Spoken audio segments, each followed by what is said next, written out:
कहानी की शुरुआत होती है साल 1815 फ्रांस से, जहां एक जेल में कई कैदी भारी रस्सियों से एक बड़ा जहाज खींच रहे होते हैं। उन पर नजर रख रहा होता है सख्त और नियमों का पाबंद ऑफिसर जावर्ट। काम खत्म होते ही वो एक कैदी जीन वल्जॉन को आदेश देता है कि वो जहाज का झंडा लेकर आए।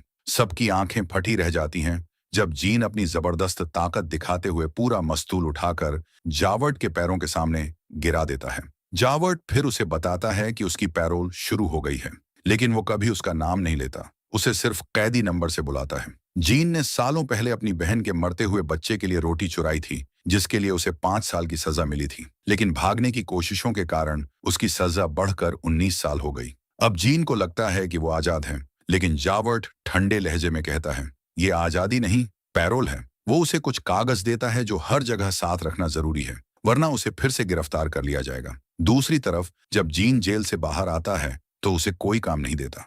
हर कोई उसे खतरनाक अपराधी मानकर ठुकरा देता है। यहाँ तक कि जब वो एक अस्तबल में सोने की कोशिश करता है तब भी उसे भगा दिया जाता है। थका हारा और भूखा जीन एक चर्च में जा पहुंचता है, जहां उसकी मुलाकात होती है एक दयालु बिशप से। बिशप उसे खाना खिलाते हैं और रात बिताने के लिए जगह देते हैं, लेकिन आधी रात को जीन चोरी से सारी चांदी की चीजें लेकर भाग जाता है। अगली सुबह पुलिस उसे पकड़कर वापस चर्च ले आती है, लेकिन सभी हैरान रह जाते हैं जब बिशप झूठ बोलकर कहते हैं, नहीं, ये सब तो मैंने जीन को तोहफे में दिया था, और ऊपर से वो 2 चांदी के कैंडलस्टिक भी उसे दे देते हैं। बिशप की ये दया देखकर जीन अंदर से टूट जाता है। उसे एहसास होता है कि अब तक वो जिंदगी से सिर्फ नफरत और सजा ही जानता था। अब उसे एक नया रास्ता दिखता है। वो अपने पैरोल के कागज फाड़कर फेंक देता है और नई पहचान के साथ एक नई जिंदगी की शुरुआत करता है। 8 साल बाद अब जीन एक फैक्ट्री का मालिक बन चुका होता है, लेकिन उस फैक्ट्री का फोरमैन वहां की औरतों को परेशान करता रहता है, खासकर फैंटीन नाम की लड़की को। बाकी औरतें उससे जलने लगती हैं और उसे बुरा समझने लगती हैं। एक दिन फैक्ट्री में काम करने वाली औरतें देखती हैं कि फैंटीन के पास एक चिट्ठी है। वो चोरी छिपे उसे पढ़ती हैं और पता चलता है कि फैंटीन की एक नाजायज बेटी है जिसका नाम कोसेट है। ये सुनकर सब उसे बुरा भला कहने लगती हैं और उसकी खिल्ली उड़ाती हैं। बात झगड़े तक पहुंच जाती है और तभी फैक्ट्री के मालिक जीन वल्जॉन, जो अब एक नए नाम से टाउन के मेयर भी हैं, वहां पहुंचते हैं और सबको शांत रहने को कहते हैं। लेकिन तभी उनकी नजर खिड़की पर पड़ती है और वो देखकर चौंक जाते हैं। वहां खड़ा होता है जावर्ट, जो अब इस शहर का पुलिस चीफ बन चुका है। जीन थोड़ा घबरा जाता है और मामले को फोरमैन पर छोड़ देता है। फोरमैन और बाकी औरतें फैंटीन का मजाक उड़ाते हैं, उसे गालियां देते हैं कि उसकी एक नाजायज बेटी है। फैंटीन रोते हुए समझाने की कोशिश करती है कि वो कोई बुरी औरत नहीं है, वो बस एक आदमी से प्यार करती थी जिसने उसे छोड़ दिया। लेकिन फोरमैन उससे बदतमीजी करता है और जब फैंटीन थप्पड़ मार देती है तो वो गुस्से में आकर उसे नौकरी से निकाल देता है। बेचारी फैंटीन जीन से मदद मांगने जाती है, लेकिन फोरमैन उसे फैक्ट्री से बाहर फेंक देता है। इसी बीच जीन को बाहर कुछ हलचल सुनाई देती है, लेकिन वो व्यस्त होता है क्योंकि पुलिस फैक्ट्री के आसपास होती है। जावर्ट, जो अब पुलिस चीफ है, कुछ कागज लेकर आया होता है। वो जीन को पहचान नहीं पाता, लेकिन उसके चेहरे में कुछ जाना पहचाना महसूस करता है। अचानक बाहर से चिल्लाने की आवाज आती है। एक आदमी गाड़ी के नीचे दब गया होता है। जीन तुरंत दौड़कर जाता है और अपनी अद्भुत ताकत से उस आदमी को बचा लेता है। ये देखकर जावर्ट का शक और बढ़ जाता है, क्योंकि उसे याद आता है 8 साल पहले एक कैदी भाग गया था जिसकी ताकत भी बिल्कुल ऐसी ही थी, पर अभी सबूत न होने की वजह से वो ये बात किसी को नहीं बताता। दूसरी तरफ अब बेकसूर और बेरोजगार फैंटीन अपनी बेटी के लिए पैसे जुटाने की कोशिश करती है। पहले वो अपनी चेन बेचती है, फिर बाल कटवाती है, यहाँ तक कि अपने कुछ दांत भी बेच देती है, लेकिन फिर भी उसे पैसे नहीं मिलते और आखिर में उसे मजबूर होकर गलत काम करना पड़ता है ताकि वो अपनी बेटी कोसेट को पैसे भेज सके।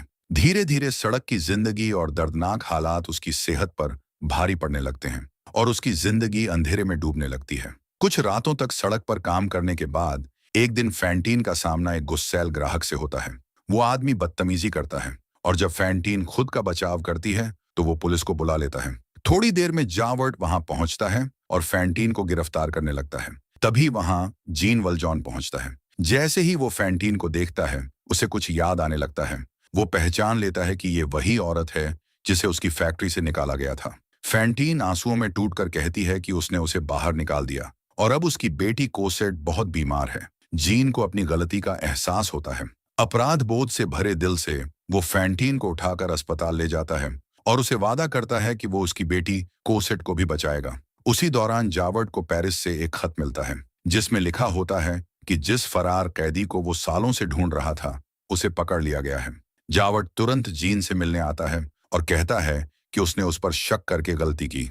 वो माफी मांगते हुए कहता है कि वो खुद सजा का हकदार है, लेकिन जीन उसे माफ कर देता है और कहता है तुमने वही किया जो तुम्हारा फर्ज था। पर जीन का दिल बेचैन रहता है। उसे एहसास होता है कि एक निर्दोष आदमी उसकी जगह जेल जा रहा है। वो सारी रात सोचता है और आखिरकार फैसला करता है कि वो सच बताएगा। वो कोर्ट में पहुंचकर सबके सामने अपनी असली पहचान बताता है, यहाँ तक कि अपना कैदी नंबर भी बताता है, लेकिन कोई उस पर यकीन नहीं करता। जीन कहता है जावर्ट से पूछो, वो जानता है मैं कौन हूँ। मगर उसकी बात सुनने से पहले ही गार्ड्स उसे बाहर निकाल देते हैं। इसके बाद वो सीधे अस्पताल पहुंचता है जहां फैंटीन बुरी तरह बीमार पड़ी होती है। बुखार में उसे अपनी बेटी की भ्रम जैसी झलकियां दिखाई दे रही होती है। जीन उसका हाथ पकड़कर कहता है चिंता मत करो, मैं कोसेट का ख्याल रखूंगा, उसे अच्छी जिंदगी दूंगा। ये सुनकर फैंटीन की आंखों में शांति आ जाती है और वो हमेशा के लिए दुनिया छोड़ देती है। उसी पल जावर्ट वहां पहुंचता है और जीन को गिरफ्तार करने की कोशिश करता है। जीन मानने से इनकार करता है और खुद को बचाने के लिए एक लकड़ी का टुकड़ा उठा लेता है, जबकि जावर्ट अपनी तलवार निकाल लेता है। दोनों में संघर्ष होता है, लेकिन एक प्रशिक्षित पुलिस वाले के सामने जीन टिक नहीं पाता। वो जल्दी ही निहत्था हो जाता है और फिर नदी में छलांग लगाकर भाग निकलता है। दूसरी तरफ फैंटीन की बेटी कोसेट एक सराय में रहती है जहां उसकी देखभाल करते हैं मॉन्स्योर और मैडम थेनार्डियर। लेकिन असलियत कुछ और होती है। कोसेट बीमार नहीं है, बल्कि थेनार्डियर दंपति उसे नौकरानी की तरह काम करवाते हैं और फैंटीन से झूठ बोलते हैं ताकि वो और पैसे भेजे। वो लोग कोसेट के साथ बुरा व्यवहार करते हैं, जबकि अपनी खुद की बेटी को राजकुमारी की तरह पालते हैं। थेनार्डियर दंपति, जो उस सराय के मालिक हैं, बहुत धोखेबाज और लालची लोग होते हैं। वो अपने ग्राहकों को ज्यादा शराब पिलाकर नशे में रखते हैं ताकि आसानी से उनका कीमती सामान चुरा सकें। उनके बनाए खाने में भी गड़बड़ होती है। कभी कभी वो सड़क के बिल्लियों तक से खाना बनाते हैं। उसी रात जीन वल्जॉन वहां पहुंचता है। वो कोसेट से कहता है कि उसकी माँ फैंटीन अब इस दुनिया में नहीं रही और अब उसे उसके साथ चलना होगा। लेकिन थेनार्डियर दंपति नाटक करने लगते हैं। वो कहते हैं कि वो कोसेट को अपनी बेटी की तरह प्यार करते हैं और उसके इलाज में बहुत पैसे खर्च कर चुके हैं। जीन को उनकी चाल समझ में आ जाती है। वो कहता है कि वो फैंटीन का सारा कर्ज चुका देगा और ऊपर से कुछ अतिरिक्त पैसे भी देगा। पैसे देखते ही थेनार्डियर खुश होकर कोसेट को जाने देते हैं। जीन और कोसेट वहां से निकल जाते हैं। थोड़ी देर बाद जावर्ट वहां पहुंचता है और थेनार्डियर को बताता है कि वो जीन वल्जॉन को ढूंढ रहा है। अब थेनार्डियर को अफसोस होता है कि अगर उन्हें पता होता कि जीन एक फरार कैदी है तो वो उससे और ज्यादा पैसे ऐंठ सकते थे। दूसरी तरफ शहर के गेट पर पुलिस सभी गाड़ियों की जांच कर रही होती है। जब वो जीन और कोसेट की गाड़ी को रोकते हैं तो दोनों घबरा जाते हैं और भाग निकलते हैं। जावर्ट उनके पीछे दौड़ पड़ता है, बार बार जीन का कैदी नंबर चिल्लाते हुए। जीन अपनी पुरानी ताकत का इस्तेमाल करता है, एक रस्सी पकड़कर ऊंची दीवार पर चढ़ जाता है और कोसेट को भी अपने साथ ऊपर खींच लेता है। वो दोनों वहां छिपे रहते हैं जब तक कि जावर्ट उन्हें ढूंढने की कोशिश छोड़ नहीं देता। फिर वो एक चर्च के अंदर छिपते हैं जहां उनकी मुलाकात एक आदमी से होती है। पहले तो जीन डर जाता है कि अब सब खत्म हो गया, लेकिन फिर पता चलता है कि ये वही आदमी है जिसे उसने पहले गाड़ी के नीचे से बचाया था। वो जीन की मदद करने के लिए तैयार हो जाता है और उन्हें शरण दिलाता है। अब जीन उम्मीद करता है कि वो और कोसेट कहीं दूर जाकर नई जिंदगी शुरू करेंगे। 9 साल बाद कहानी पहुंचती है पेरिस में। यहाँ गरीबी अपनी हदें पार कर चुकी होती है। लोग राजा की नीतियों से नाराज हैं और उन्हें याद है कि जब हालात बिगड़े थे तो उन्होंने पिछले राजा को भी गिरा दिया था। अब शहर के युवा छात्र एक नया समूह बनाते हैं, फ्रेंड्स ऑफ द एबीसी, जो राजशाही के खिलाफ क्रांति की तैयारी कर रहे होते हैं। वो सड़कों पर निकलकर लोगों में जोश और जागरूकता फैलाते हैं। इन्हीं युवाओं में से एक होता है मारियस, जो एक अच्छे परिवार से है, लेकिन अब गरीब हालात में एक किराए के छोटे कमरे में रहता है। वो थेनार्डियर की बेटी एपोनीन का दोस्त है, लेकिन उसे अंदाजा नहीं कि एपोनीन उससे प्यार करने लगी है। एक दोपहर जब जीन और अब बड़ी हो चुकी कोसेट गरीबों की मदद कर रहे होते हैं, मारियस की नजर उस पर पड़ती है और वो पहली ही नजर में कोसेट से प्यार कर बैठता है। थेनार्डियर सब सड़कों पर रहने लगे हैं। एक दिन वो जीन और कोसेट को देखते हैं और तुरंत पहचान जाते हैं। लालच में आकर वे कुछ गुंडों के साथ जीन को घेर लेते हैं ताकि उससे फिर से पैसे वसूले जा सकें। जीन अपनी रक्षा करने की कोशिश करता है, तभी वहां जेवर्ट और उसकी पुलिस टीम पहुंच जाती है और झगड़ा रोक देती है। जब जेवर्ट उन गुंडों को डांट रहा होता है, जीन मौके का फायदा उठाकर कोसेट के साथ वहां से भाग जाता है। भागते समय कोसेट की नजर मारियस पर पड़ती है और दोनों एक दूसरे को देखते ही कुछ महसूस करते हैं। बाद में जब पुलिस चली जाती है तो थेनार्डियर जेवर्ट को बता देता है कि वह आदमी वही भगोड़ा कैदी था जिसे वह सालों से ढूंढ रहा है। अब जेवर्ट फिर से जीन को पकड़ने के जुनून में पागल हो जाता है। उधर मारियस अपनी दोस्त एपोनिन से कहता है कि वह पता लगाए कि कोसेट कहाँ रहती है। रात को मारियस और उसके दोस्त एबीसीज नाम के क्रांतिकारी समूह के साथ एक कैफे में इकट्ठा होते हैं, जहां वे सरकार के खिलाफ अपनी योजना बनाते हैं। लेकिन मारियस के दिमाग में सिर्फ कोसेट ही घूम रही होती है। उसके साथ ही उसे छेड़ते हैं, मगर एंजोलरास उसे डांटता है कि वो देश की लड़ाई भूलकर एक लड़की के बारे में सोच रहा है। तभी खबर आती है कि गरीबों की मदद करने वाला एक सरकारी अधिकारी मर गया है। इस खबर से गुस्से में आकर समूह विद्रोह की तैयारी करता है। लेकिन उसी वक्त एपोनिन कोसेट का पता लेकर लौटती है और मारियस तुरंत उससे मिलने निकल पड़ता है। दूसरी तरफ कोसेट भी मारियस को बार बार याद कर रही होती है। वह अकेलापन महसूस करती है क्योंकि जीन हमेशा उसे छिपाकर रखता है ताकि उसकी पहचान सुरक्षित रहे। कोसेट जीन से उसके रहस्यों के बारे में पूछती है, लेकिन जीन कुछ नहीं बताता। थोड़ी बहस के बाद कोसेट बगीचे में जाती है और वहीं गेट पर उसे मारियस मिल जाता है। दोनों एक दूसरे से अपने प्यार का इजहार करते हैं, जबकि दूर खड़ी एपोनिन ये सब देखकर टूट जाती है। इसी बीच जीन वहां पहुंचता है और कोसेट को घर के अंदर जाने का आदेश देता है। मारियस छिप जाता है, लेकिन जाते जाते कोसेट का रूमाल उठा लेता है। तभी थेनार्डियर और उसकी गैंग पहुंचती है, जो जीन को पकड़कर जेवर्ट से इनाम लेना चाहते हैं। एपोनिन उन्हें रोकने के लिए जोर से चिल्लाती है ताकि कोसेट और जीन भाग सकें। गुस्से में उसका बाप उसे थप्पड़ मार देता है, लेकिन तभी पुलिस का सायरन बजता है और पूरी गैंग भाग जाती है। जीन को लगता है कि शायद जेवर्ट पहुंच गया है, इसलिए वह फैसला करता है कि अब वो कोसेट को लेकर इंग्लैंड भाग जाएगा। कोसेट उसे रोकने की बहुत कोशिश करती है, मगर जीन नहीं मानता। जाते जाते कोसेट बगीचे के गेट पर मारियस के लिए एक छोटा सा नोट छोड़ देती है, जिसमें वह सब कुछ समझा देती है। एपोनिन को कोसेट का छोड़ा हुआ नोट मिल जाता है। अपने मन में बहुत संघर्ष के बाद वह चिट्ठी छिपा देती है और मारियस से झूठ बोलती है कि कोसेट कहीं गायब हो गई है। बेचैन मारियस भागकर कोसेट के घर पहुंचता है, लेकिन तब तक जीन और कोसेट वहां से जा चुके होते हैं। वह उसे ढूंढने का सोचता है, लेकिन उसे याद आता है कि उसके साथी एबीसीज क्रांतिकारी लड़ाई की तैयारी कर रहे हैं, इसलिए वह कोसेट के बजाय अपनी जिम्मेदारी निभाने का फैसला करता है। दूसरी तरफ एपोनिन भी लड़ाई में शामिल होने के लिए खुद को लड़के के रूप में बदल लेती है। उधर एंजोलरास और उसके साथी अपने हथियार तैयार करते हैं और लोगों को क्रांति में शामिल होने के लिए प्रेरित करने निकलते हैं। अगले दिन एंजोलरास और मारियस एक जनाजे के जुलूस में शामिल होकर आजादी के गीत गाने लगते हैं और झंडे लहराते हैं।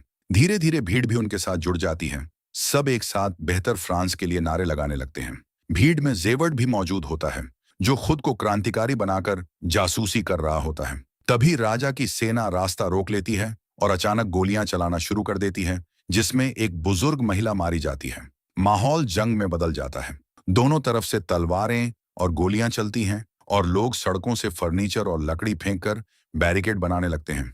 एंजोलरास लोगों को नेतृत्व देता है और सब मिलकर एक मजबूत मोर्चा तैयार करते हैं। एंजोलरास कहता है कि किसी को जाकर पता लगाना चाहिए कि दुश्मन की क्या योजना है। तब जेवर्ट, जो अब भी नकली बागी बना हुआ है, खुद आगे आता है।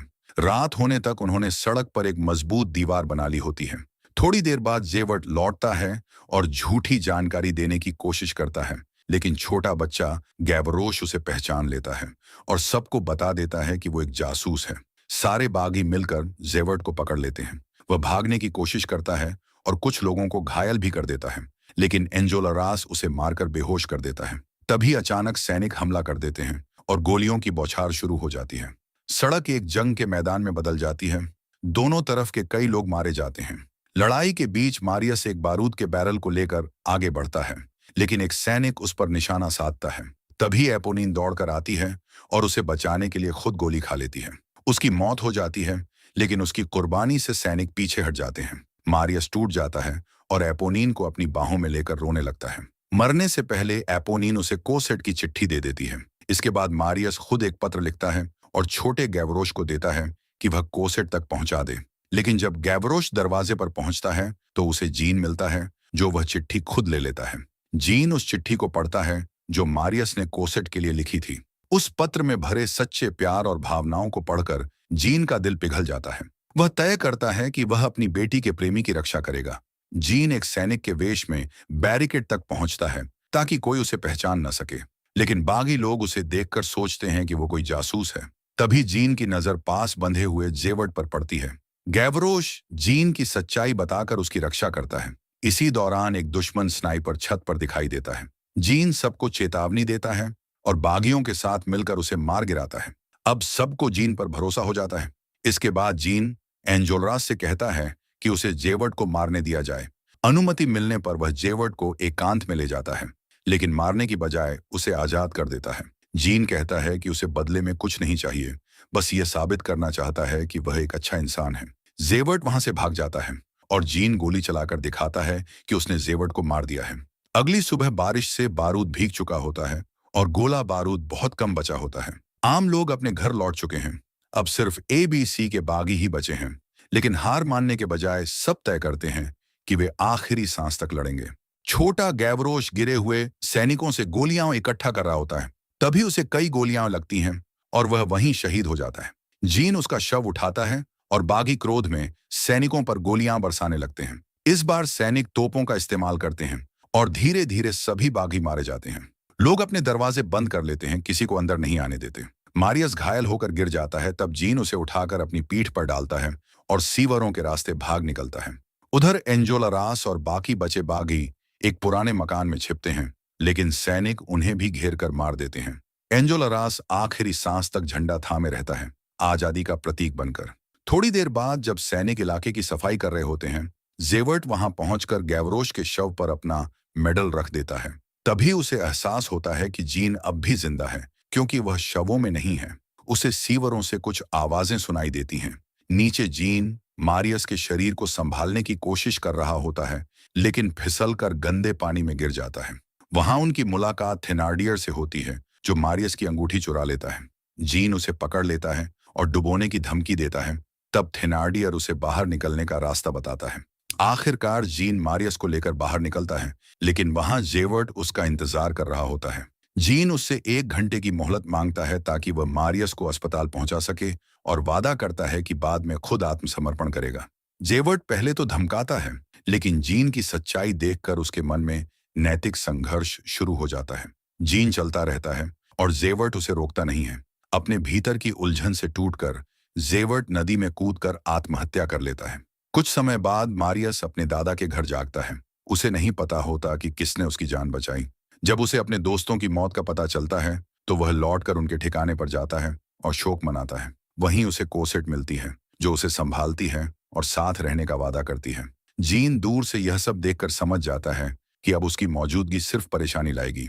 बाद में जीन मारियस को कोसेट से शादी की इजाजत देता है और अपने अतीत की सच्चाई बताकर कहता है कि अब उसे दूर जाना होगा। मारियस उससे वादा करता है कि वह कोसेट को कुछ नहीं बताएगा। कुछ समय बाद मारियस और कोसेट की शादी हो जाती है, लेकिन कोसेट इस बात से उदास रहती है कि उसके पिता वहां नहीं हैं। इसी बीच थेनार्डियर जोड़ा भेष बदलकर शादी में पहुंच जाता है और मारियस को धमकाने की कोशिश करता है। वे कहते हैं कि उन्होंने उसके ससुर को सीवर में एक मरे हुए शरीर के साथ देखा था और राज छिपाने के बदले पैसे मांगते हैं। सबूत के तौर पर वे वही अंगूठी दिखाते हैं जो मारियस की थी।